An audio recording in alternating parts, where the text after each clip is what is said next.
नमस्कार मित्रांनो, आजच्या व्हिडिओमध्ये सर्वांचं स्वागत आहे। आज आपण एका अशा जहाजाबद्दल बोलणार आहोत ज्याला कधीही न बुडणारं जहाज म्हणलं गेलं। 10 एप्रिल 1912 रोजी जेव्हा हे जहाज आपल्या पहिल्या प्रवासासाठी निघालं तेव्हा कोणालाच वाटलं नव्हतं की अवघ्या 5 दिवसातच हे जहाज समुद्राच्या तळाशी कायमचं विसावेल। हो, आपण बोलतोय जगातील सर्वात प्रसिद्ध जहाज टायटॅनिक बद्दल। आजच्या या व्हिडिओमध्ये आपण टायटॅनिकच्या बांधणीपासून ते त्याच्या बुडण्यामागच्या खऱ्या कारणापर्यंत सर्व काही जाणून घेणार आहोत। चला तर मग वेळ न घालवता इतिहासाच्या या प्रवासात माझ्यासोबत सामील व्हा। टायटॅनिक हे त्या काळातील सर्वात एक आश्चर्य होते। हे जहाज हॅरलँड ऑफ या कंपनीनं बांधले होते। याची भव्यता अशी होती की टायटॅनिकची लांबी जवळपास 862 फूट होती। जर आपण याला उभे केले तर ते त्या काळच्या सर्वात उंच इमारतीपेक्षा सुद्धा उंच होते। जहाजावर सुविधाही अतिशय अद्ययावत होत्या। स्विमिंग पूल, जिम, लायब्ररी आणि अगदी मोठे आलिशान रेस्टॉरंट सुद्धा होते। पहिल्या वर्गाचं तिकीट आजच्या लाखो रुपयांच्या बरोबर होते। सुरक्षेच्या बाबतीत कोणताही तडजोड केला नव्हता। या जहाजावर 16 वॉटर टाईट कंपार्टमेंट होते।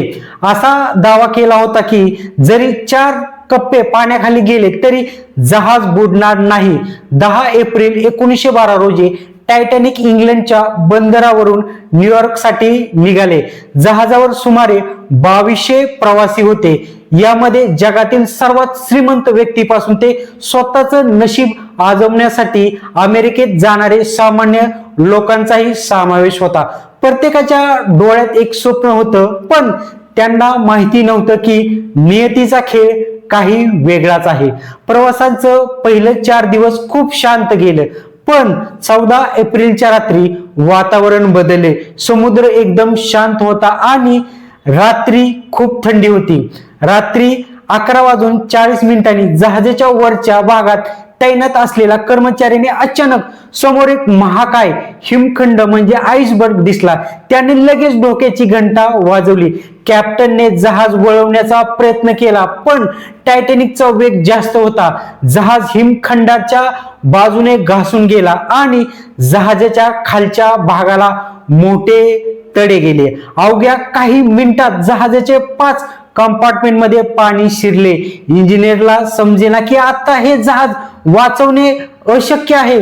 मध्यरात्रीनंतर जहाजावर गोंधळ उडाला।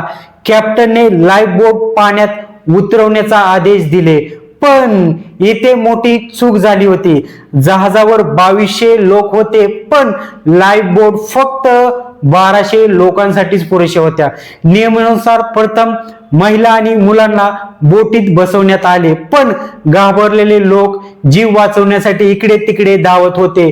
पहाटे 2:20 टायटॅनिकचे 2 तुकडे झाले आणि ते अटलांटिक महासागरात खोल पाण्यात कायमचे गडप झाले। जवळपास 1500 लोकांनी आपला जीव गमावला। पुढील 73 वर्षे टायटॅनिक कुठे आहे हे कोणालाच माहिती नव्हतं। 1 सप्टेंबर 1985 रोजी डॉक्टर रॉबर्ट बेलार्ड यांनी टायटॅनिकचा शोध लावला। हे जहाज समुद्राच्या तळाशी सुमारे 12,500 फूट खोलीवर आहे। आजही तिथलेली वस्तू, लोकांचे बूट आणि जहाजांचे अवशेष त्या रात्रीची साक्ष देतात। टायटॅनिकची दुर्घटना ही केवळ एक अपघात नव्हती, तर ती मानवी अतिविश्वासाची मोठी शिक्षा होती। आज हे जहाज समुद्राच्या तळाशी हळूवार नष्ट होत आहे, पण त्याच्या आठवणी आजही लोकांच्या मनात जिवंत आहेत। तुम्हाला काय वाटतं, टायटॅनिकचा अपघात टाळता आला असता का? कमेंट मध्ये नक्की सांगा। जर तुम्हाला हा व्हिडिओ आवडला असेल तर लाईक करा आणि अशाच ऐतिहासिक माहितीसाठी चॅनलला सबस्क्राईब करायला अजिबात विसरू नका। धन्यवाद।